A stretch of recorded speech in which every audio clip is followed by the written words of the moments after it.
जोधपुर पहुंचे केंद्रीय मंत्री गजेंद्र सिंह शेखावत, मुख्यमंत्री अशोक गहलोत के बयान पर किया पलटवार। बोले, कांग्रेस की अंदरूनी लड़ाई को बता रहे भाजपा द्वारा प्रायोजित।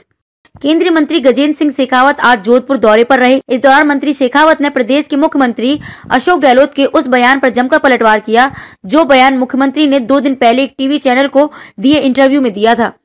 मंत्री शेखावत ने कहा कि कांग्रेस में जिस तरह का घमासान चल रहा है वह जग जाहिर है। कांग्रेस अपने अंदरूनी मैटर में हमेशा ही भारतीय जनता पार्टी को जोड़ देती है।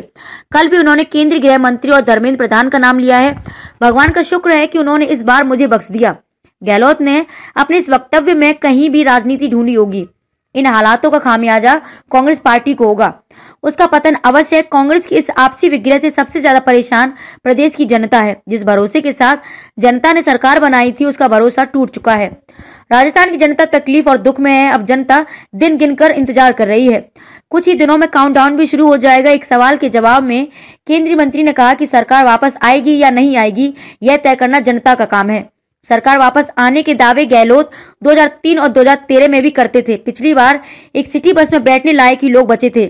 इस बार उन्हीं के मंत्री कह रहे हैं कि वे इनोवा में आएंगे या फॉर्च्यूनर में आएंगे। आपको बता दें, केंद्रीय मंत्री गजेंद्र सिंह शेखावत ने आज जोधपुर प्रवास के दौरान उन्नति एनजीओ द्वारा आयोजित जल वीरों के सम्मान समारोह में शिरकत की। जल वीरों द्वारा किए जा रहे कार्य की सराहना की।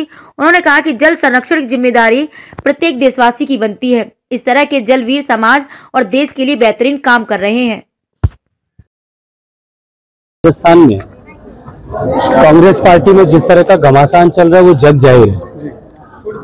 हालांकि उनके अंदरूनी मामले, उनके पार्टी के घर के मैटर्स, जिसके साथ हमेशा ही वो भारतीय जनता पार्टी के नेताओं को जोड़ देते हैं, उस पर मुझे टिप्पणी करने की आवश्यकता नहीं है। लेकिन फिर भी क्योंकि भारतीय जनता पार्टी को उन्होंने जोड़ा है, कल भी अपने स्टेटमेंट में उनका जो है माननीय गृह मंत्री जी का, माननीय धर्मेंद्र प्रधान जी का नाम लिया है। भगवान का शुक्र है कि इस बार शायद उन्होंने मुझे क्यों बख्श दिया।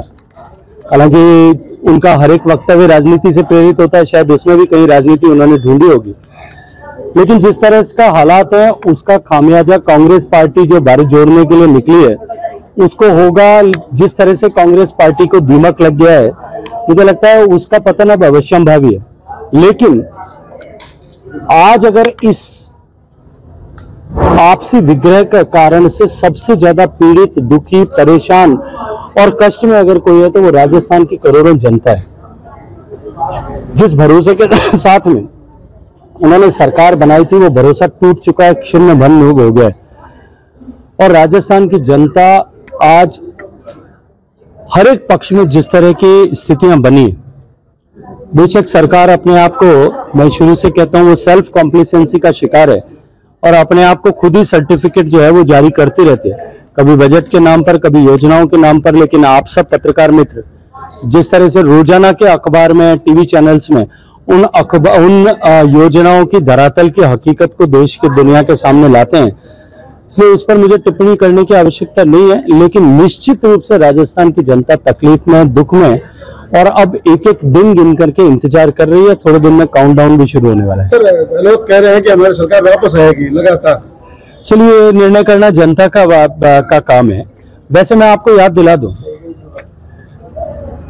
जब 13 में और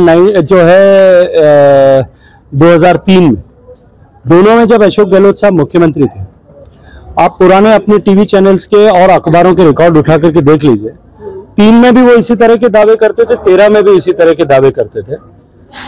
पिछली बार एक सिटी बस में बैठने जितने लोग बचे थे, अब की बार उन्हीं के मंत्री कह रहे हैं। मैं नहीं कहता कि एक इनोवा में आएंगे, एक फॉर्च्यूनर में आएंगे, पता नहीं किस में आएंगे।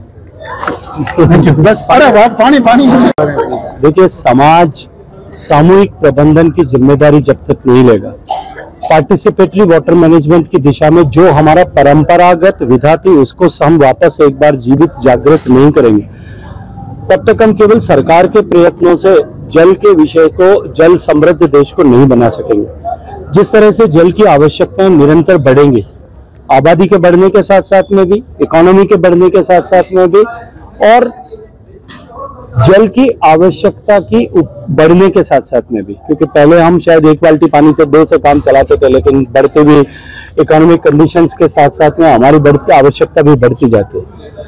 जल सीमित है, इसको अधिकतम कैसे हम बचा सकते हैं, कैसे संरक्षित कर सकते हैं, बरसात के हर एक बूंद पानी को संरक्षित कैसे कर सकते हैं, संचयित पानी को कैसे ठीक से विवेकपूर्ण तरीके से उपयोग कर सकते हैं, उपयोग किए हुए पानी को भी वापस रिसाइकल करके कैसे उपयोग कर सकते हैं। इन सब विषयों पर जन सहभागिता से काम करने की आवश्यकता है। मुझे अत्यंत प्रसन्नता है कि देश के 6 प्रांतों ऐसे जल योद्धा जो धरातल पर काम कर रहे हैं, वो आज यहाँ पर 2 दिन के लिए इस सम्मेलन में यहाँ आए हैं। और निश्चित रूप से ये जो मंथन इन्होंने किया है और इस मंथन से जो अमृत निकलेगा, वो अमृत समुद्र मंथन के अमृत की तरह ही निश्चित रूप से इस समय में एक नई चेतना, एक नई स्फूर्ति का संचार करेगा।